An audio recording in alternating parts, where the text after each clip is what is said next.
It was a Tuesday afternoon when I got the envelope. Pastel pink with tiny golden rattles printed on the border. My name was written in loopy cursive that didn't match my granddaughter's handwriting. It was addressed to Ms. Judith Taylor, not Grandma. Just, Ms. inside was the invitation to Avery's baby shower. My only granddaughter, my first great-grandchild on the way. The card read, "Please join us to shower Avery and baby Ella with love and light. Gifts welcome. Pastel attire encouraged. By invite only, no plus ones." The words, "no plus ones," were underlined in glitter ink. I should have known something was off right then. I hadn't seen Avery in a few months. She was always busy with her influencer business, traveling for photo shoots and hosting live-streamed cooking demos she never invited me to watch. She used to come over every Sunday for tea. We used to watch old black and white movies and laugh at how overly dramatic everyone was.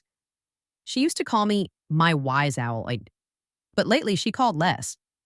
Texted even less than that. Still, I bought a gift the same day I got the invitation. A full set of hand-sewn baby clothes, bonnets, booties, bibs with stitched-in affirmations like "you are loved" and "kindness first." I also bought a custom baby bassinet. Vintage wood, lined in lace, the kind of thing you don't just find anymore. I paid extra to have Ella Grace engraved on the side in silver. I was proud of it. So proud. 2 days before the shower, I called to confirm the address. That's when Avery said it. "Oh," she hesitated. "Grandma, I meant to call you earlier." My chest tightened. "I just think the shower's going to be a lot. Loud, big crowd, young people. I don't want you to feel overwhelmed." I blinked. "You're uninviting me," I said, voice steady. She laughed. "It's not like that. I'm just trying to curate the vibe. It's very modern, like floral arches, Instagram moments. I love you, but..." "No," I said. "You don't get to say I love you and uninvite me in the same breath." Silence. Then she said the words I'll never forget. "It's just, your energy doesn't match the aesthetic." I hung up the phone. And for the next 10 minutes, I sat on my couch, staring at that pink card like it might apologize. But it didn't. So I picked up the bassinet, and I started making a list. The next morning, I loaded every single gift I'd purchased, baby blankets, onesies, nursing pillows, the whole works, into the back of my car. I drove to the downtown shelter where young mothers could stay for up to 6 months after giving birth. The front desk lady looked confused when I rolled in with armfuls of lace and love. "You sure this is all a donation?" "Yes," I said, "and I'd like it made in my granddaughter's name, Avery Taylor. You can send her a thank you letter." She smiled. "We'd be honored." I stayed and helped set up the bassinet in the nursery wing. It fit perfectly by the window. A newborn baby girl was sleeping 2 rooms over. Her mother, a young woman named Tasha, had aged out of foster care and had no one else. When I placed the last blanket down, she peeked in. "Is this for me?" I nodded. She didn't cry, but she held the bassinet like it was the first thing anyone had ever given her without strings. Later that day, I got a text from Avery. "Hey, hope you understand. Love you always." I didn't reply, because sometimes love needs more than emojis to be real. That night, I wrote in my journal, "They said I didn't fit the aesthetic. But love isn't a photo op, it's a promise, and mine will never be conditional." It only took 48 hours for the photos to go live. Avery posted them on Instagram with the caption, "Showered in love, light, and aesthetic for baby Ella. Thank you to everyone who made it magical." The first photo was her under a pink and white balloon arch, holding her belly, surrounded by her friends in pastel dresses. The second? A cake shaped like a baby bottle with gold leaf and edible flowers. The third?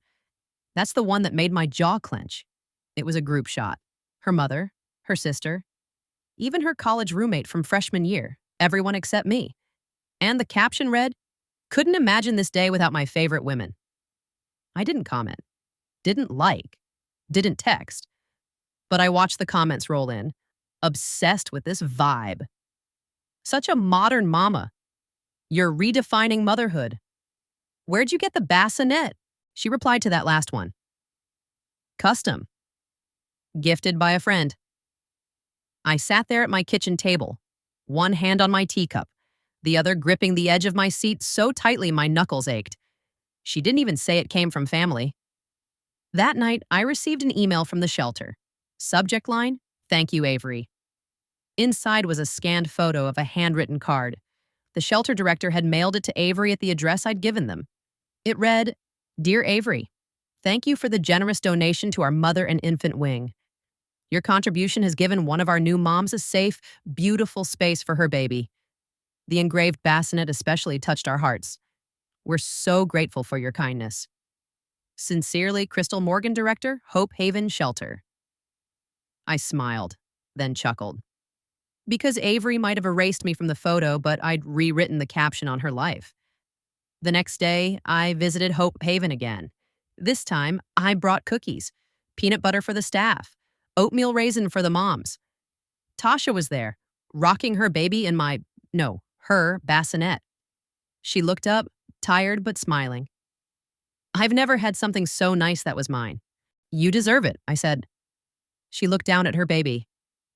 "I want to name her something strong, something that reminds me to fight." I paused, then said, "What about Judith?" Her eyes widened. "Your name?" "I think it suits her," I smiled. "She's already a little warrior." She nodded. "Judith it is." I didn't cry until I got back in the car. Because while Avery was decorating diaper cakes and staging filtered selfies, another baby was being held in love, with the help of everything she thought wasn't aesthetic enough. A few days later, Lily, my neighbor's granddaughter, stopped by with her laptop.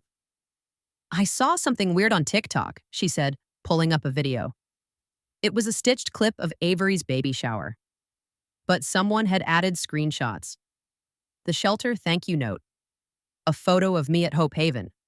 The caption, "Imagine uninviting your grandma, then taking credit for her kindness." The post had over 150,000 likes. Comments poured in. "This is heartbreaking. How do you post that bassinet and not thank your grandma? That woman's a saint. I hope the real story gets told. Grandma Judy, if you see this, we love you." I sat in silence. Lily watched me carefully. "You okay?" I took a breath. "No," I said, "but I'm finally being seen." That evening, I got a text from Avery. No emojis this time. Just, "Did you send that shelter letter to the internet?" I didn't respond, because the world had answered for me. She called at 10:42 p.m. No FaceTime, no emojis. Just a regular call like the ones we used to share when she was in college and homesick, asking me how to cook rice or soothe her cramps. Back then, she wanted my comfort. Now, I didn't know what she wanted. Still, I answered. "Hi, Grandma." That word hit different now. It was softer than her tone deserved, but sharper than she realized. "Avery," I said flatly. There was a pause. Then, "Can we talk?" I stayed silent. "I didn't mean for it to go this far," she continued. "That TikTok thing, it's everywhere. I'm getting tagged in comments calling me selfish, spoiled, even abusive." I didn't reply right away. Because the truth? I didn't feel sorry for her, not yet. "I didn't post anything," I finally said. "Didn't even comment. But you gave the shelter my name." "I gave them a name," I said. "You erased me from your party, from your pictures, from your life. I figured the least I could do was let the world think you still had a generous bone in your body." She let out a sharp breath. Half guilt, half panic. "Why didn't you just tell me how much that hurt you?" Now I laughed. A short, sad sound.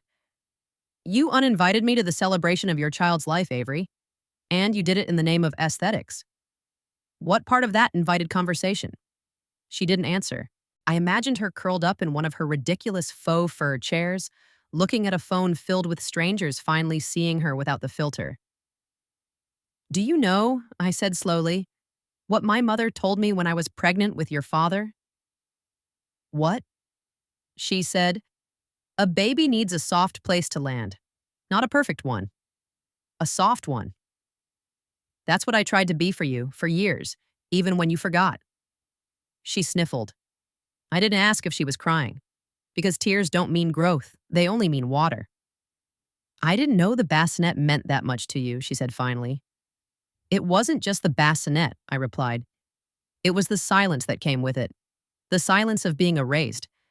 I wasn't just excluded, I was rewritten. She said nothing, so I kept going. You took what I gave and made it about your image, not about the baby, not about family. And you didn't even blink when you did it. Another silence, then a whisper. I thought, if everything looked perfect, maybe I'd feel less scared.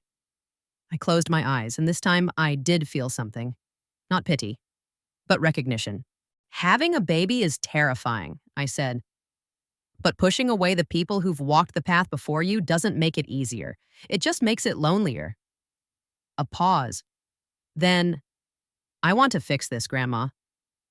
I just don't know how. I looked over at the stack of letters on my kitchen table, cards from women across the country who'd read my entry in the Sisterhood newsletter. Women who said, my granddaughter hasn't spoken to me in 2 years. My daughter blocked me for asking why I wasn't at her gender reveal. Your story made me feel seen. So I said, you don't fix this with a party. She said, then what do I do? You come over, you show up. You sit in my house with no cameras, no makeup, and no apologies ready. You come as you, and I'll show up as me. She was quiet, then, can I come tomorrow? No, I said. You can come next Sunday at 2 o'clock, like we used to. She agreed, hung up. And for the first time in months, I slept without waking at 3 a.m. with my jaw clenched and my heart full of ache. The next morning, I called Hope Haven, asked about little Judith. She's growing like a weed, the director said. Her mom just got a job interview. She said she carries the name Judith like a shield. I smiled. Because in a way, I was there for a baby shower. Just not the one that forgot me. Sunday came fast. I dusted the tea set I hadn't used since last Thanksgiving, the one with the blue roses and the hairline crack in the sugar bowl. I made lemon cake and set out the good napkins, the ones she used to fold into triangles when she was little, pretending we were at the Queen's table. I didn't do any of it to impress her. I did it to remember who I was, long before she forgot. At exactly 2:01, the doorbell rang. I opened the door, and there she stood. No makeup, no heels. Just Avery, in a soft sweater and jeans, clutching her purse like a schoolgirl waiting outside the principal's office. She didn't bring her phone out, didn't record a reel or take a photo of the teacups. That alone made me raise an eyebrow. Come in, I said and stepped aside. She walked in like the house held ghosts. Maybe it did. Maybe it held the ghost of the girl who used to braid her hair at my kitchen table while we watched Shirley Temple movies. Or maybe it held the ghost of the woman she erased with a click. We sat down. I poured the tea. She wrapped her hands around the cup and stared into the steam. I don't know how to do this, she said. You're already doing it. She nodded. I don't know how I turned into someone who makes their grandma feel disposable. I took a sip. Because it didn't happen all at once. That made her look up. What do you mean? You didn't decide to erase me in a single moment. It happened inch by inch. Every call you didn't make. Every photo you didn't share. Every party where I was too off-brand. You didn't throw me away. You unplugged me, slowly. She flinched. But she didn't deny it. I think, she started, eyes glassy. I thought growing up meant growing away. And now that I have a baby coming, I don't want to repeat that. I don't want Ella to grow up thinking family is only for show. That's a start, I said. But there's still one thing you haven't done. What? You haven't said her name. She tilted her head. Ella? No, I said, Judith. Her mouth parted slightly. You named your baby? Number. But a baby I gave your bassinet to now carries my name. The one you said didn't fit your aesthetic. Her throat bobbed. I continued. She'll never have a baby shower with floating candles or charcuterie boards shaped like teddy bears. But she'll sleep in a bassinet wrapped in love. Because you didn't want it. Avery leaned back, covering her mouth. I had no idea. No, I said. You didn't want to have any idea, because knowing would have made you feel something, and you didn't want anything to ruin the mood. She let out a soft, trembling breath. Then she reached into her purse and pulled out a folded letter. I didn't know if I'd have the guts to give you this, she said, but I wrote it the night we talked on the phone. She handed it to me. I opened it, read silently, then looked at her. Did you mean all of this? Every word. The letter was messy, emotional, raw, but it was honest. She wrote, "You were the only one who loved me without asking for anything back, and I traded you for pretty pictures. I'm so sorry. I can't undo what I did, but I'll spend the rest of my life making sure Ella knows you, really knows you." I folded the letter and set it next to my teacup. You want to know what hurts most? I asked. She nodded. That I didn't just lose a granddaughter. I lost a little girl who used to call me every time she got a B+ like it was a tragedy. I lost someone who once said I was better than Google because I knew how to clean a blender without cutting myself. A tear slipped down her cheek. I miss that girl too, she whispered. Then find her, I said, and bring her back. Not for me, for your daughter. We talked for 2 more hours, not just about the shower, but about real things, about her fears, her relationship, her anxiety over breastfeeding and stretch marks and becoming the kind of mother who doesn't remember birthdays or bedtime stories. And for the first time in a long time, I didn't feel like a guest in her life. I felt like a woman with a seat at the table again. Before she left, she asked, "Can we take a photo?" I hesitated, then said, "Yes, but not for Instagram, just for you, and maybe one day, for Ella." She nodded and took a photo of us side by side at the kitchen table where I'd taught her how to fold napkins and drink tea with pinkies down, not up. When she left, I stood at the window and watched her go. And I knew this wasn't the end of the story. This was the restart. 3 days later, I got a text from Lily again. "Did you see Avery's latest post?" I hadn't. I'd made it a habit not to follow my granddaughter's online life so closely anymore. Self-protection, mostly. But curiosity tugged harder than pride. So I opened the app and typed in her name. There it was, a fresh post, no filters, no pastel presets. Just Avery sitting on her nursery floor, hair in a messy bun, a tear on her cheek, baby clothes folded around her like petals. In her hands was the letter she'd given me, my letter. And the caption read, "This is the part of my story I never planned to share. I hurt someone I love more than words can say. Not because I stopped loving her, but because I stopped remembering how much she built the ground I walk on. This is my Gama. I uninvited her from my baby shower because I thought her sadness didn't match my aesthetic. She took the gifts she bought and gave them to women who really needed them. In my name. One of those women named her daughter Judith. And now I'm naming my humility after her too.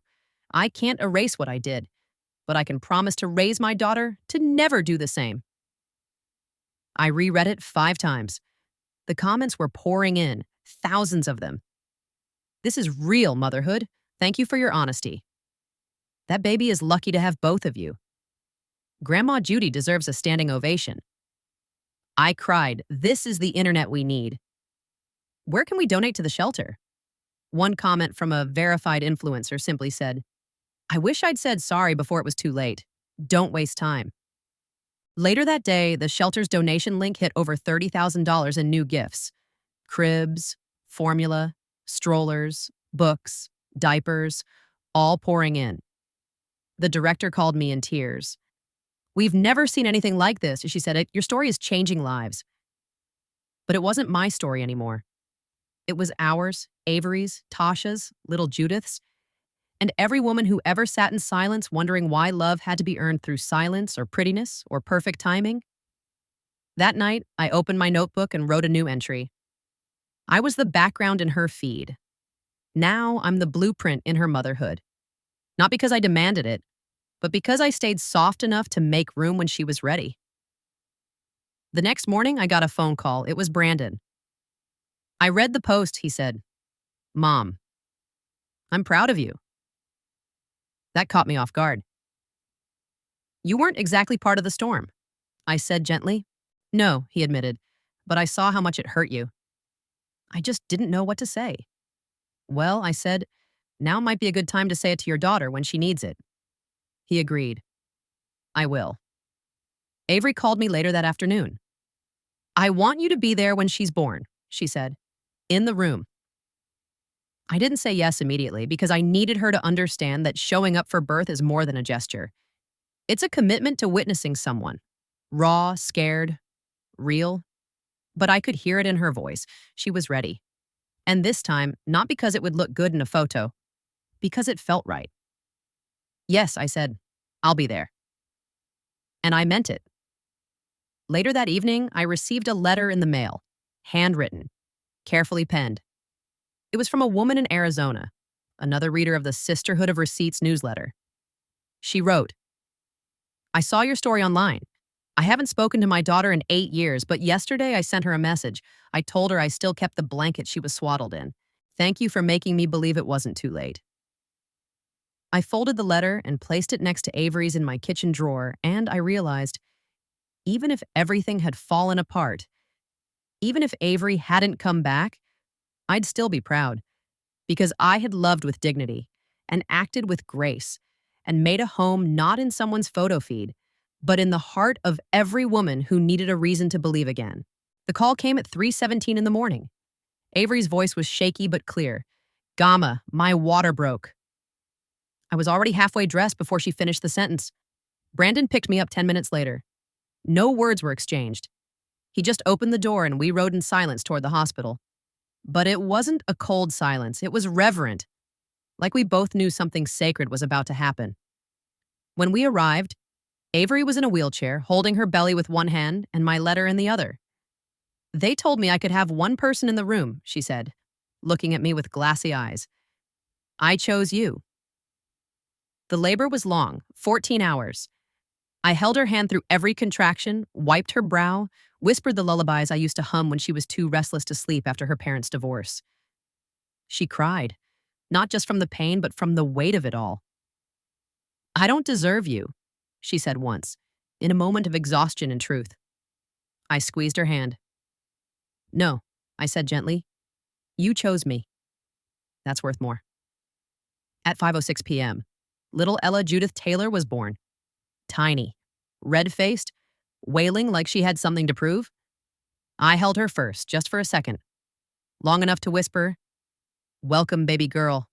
We've been waiting for you. Then I handed her to Avery. And in that moment, watching her daughter cradle her daughter, I knew the cycle had been broken. 3 hours later, Avery was asleep in her hospital bed. Brandon was filling out paperwork, and I was sitting on a bench by the window watching the sun dip low behind the city skyline. I looked down at little Ella asleep in her bassinet.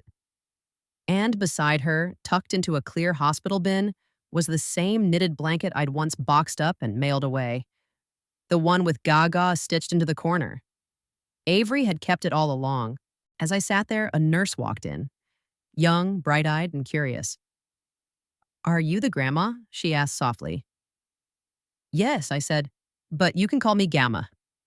She smiled. That's a beautiful name. It was earned, I said, not given. A week after we brought Ella home, Avery invited me to stay with them for a few days. Just until the baby settled in. I hesitated, then agreed. Not out of obligation, out of choice. Because this time, I wasn't showing up to fix anything. I was showing up to witness it. We spent slow mornings rocking Ella in the nursery, sipping tea while the sun poured through the windows. One morning, I caught Avery holding Ella and whispering to her, You're going to grow up knowing how to say sorry, how to mean it, and how to love someone even when it's not convenient. I stayed quiet, but my heart swelled, because she got it. On the last day of my visit, Avery handed me a gift bag. Inside was a photo book. The first page, a picture of me in the hospital rocking Ella. Underneath it, in Avery's handwriting, thank you for staying soft, even when I wasn't. I added the photo book to Ella's memory box when I got home. The one I'd kept hidden in my closet, filled with moments I thought would never be shared. And for the first time, it felt complete. Because love doesn't always arrive on time. But when it's real, it always arrives. That night, I wrote in my journal, I wasn't in the baby shower, but I was there for the birth. I wasn't part of the photo aesthetic, but I became part of the legacy.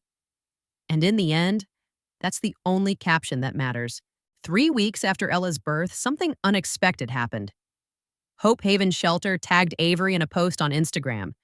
It was a simple photo: rows of bassinets, boxes of formula, stacks of donated baby clothes.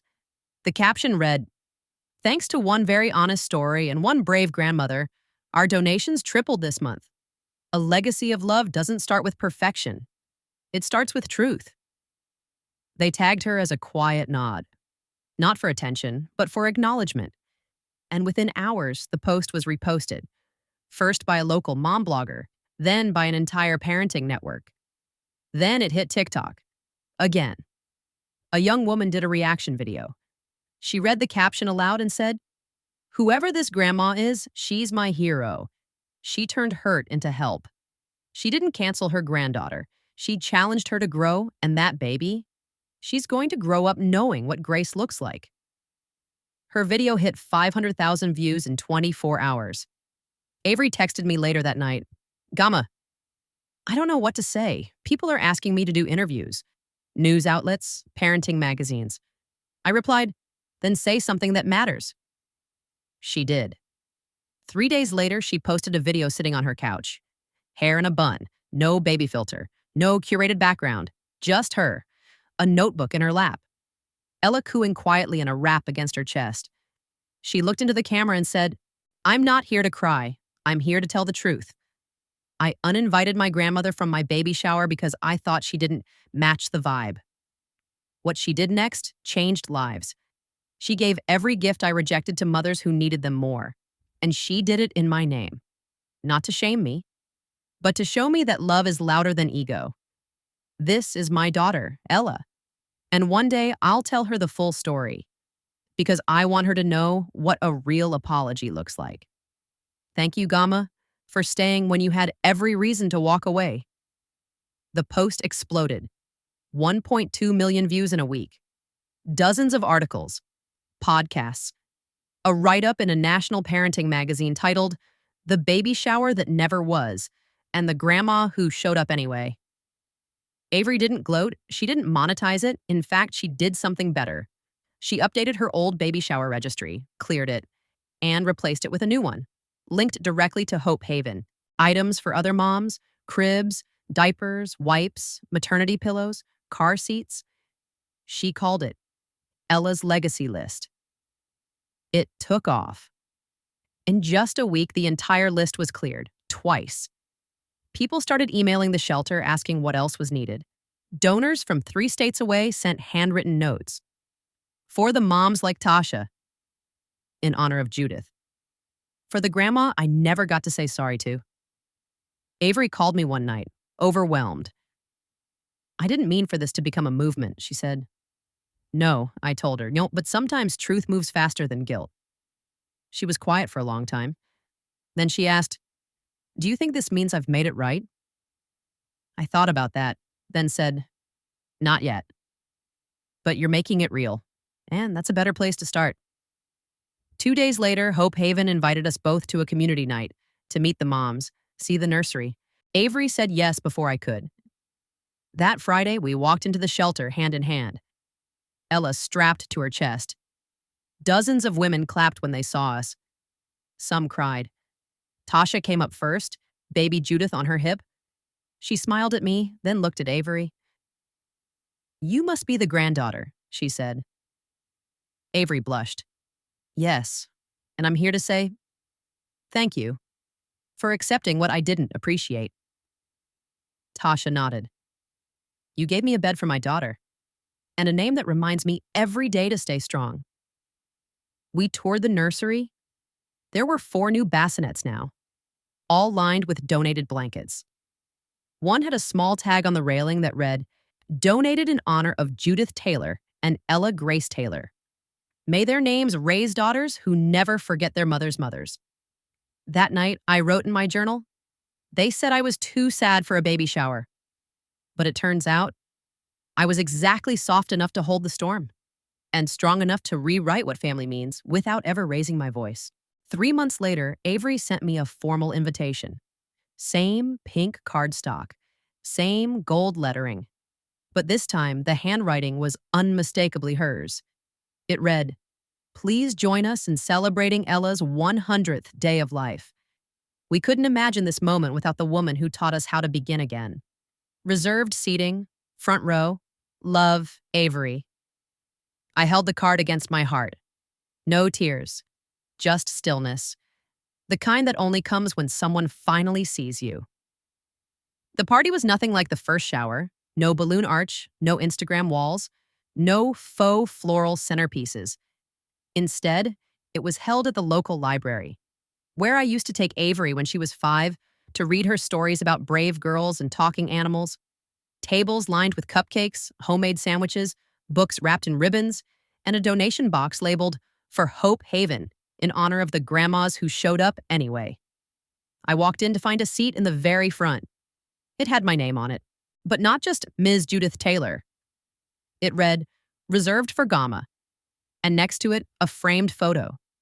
Not of the shower she'd uninvited me from, but of me in the hospital rocking Ella, the blanket stitched with my name draped over my arm. Avery stood up to speak. She didn't shake. She didn't cry. She just told the truth. This party isn't just to celebrate 100 days of life.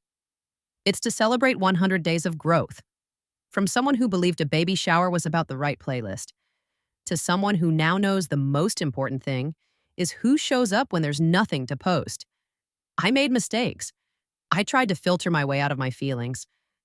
But my daughter and my grandmother taught me better. She turned to me and added, "This time, we saved your seat first." I smiled. And I clapped. And for the first time in months, I felt like the matriarch again. Not the memory, not the mistake, the foundation. After the party, a woman approached me. Older, silver curls tucked into a floral scarf. She said, "You don't know me, but I read your story online." My granddaughter did too. She hasn't spoken to me in years. But last night, she sent me a picture of your Ella's legacy list. And underneath it, she wrote, "I want us to start over." I hugged her, because that's what this was always about. Starting over. Later that night, I held Ella in the rocking chair. Avery had moved into her nursery, the same one I'd picked out for the shelter but kept in storage all these months. Avery sat beside me. Brandon stood in the doorway, holding a bottle of wine and 2 glasses. "For the women who gave us everything," he said. We toasted in the soft light of the nursery lamp. And I whispered to Ella, "You won't remember this night, little one, but one day you'll feel it, because this is what healing sounds like." Before I left, Avery handed me one last envelope. Inside was a single-page letter written in purple ink. It said, "Dear Gamma, I made you invisible when I should have made you indelible. This is me etching your name into every chapter from here on out. You weren't just part of the story. You were the reason I turned the page." I added it to the memory box when I got home, along with the first hospital photo, the tea party napkin from our reconciliation, a flower petal from the 100th day celebration, a printout of the Hope Haven registry that went viral, and I wrote a final letter for Ella to read someday. "Dear Ella, they say stories shape us, but the bravest thing we can do is rewrite them. You'll hear that I was once uninvited. But what I hope you remember is that I was welcomed back. Not with apologies, but with a seat, just for me. And now every time you look at a woman who's been overlooked, I hope you do what your mama finally did. Make space. Say her name. Pass down the softness, because love isn't perfect, but it always makes room for redemption." I closed the box, tied it with a ribbon, and placed it gently in the closet. Waiting for the day, she asks, "Gamma, can you tell me a story?" And I'll say, "Yes. But this one's true."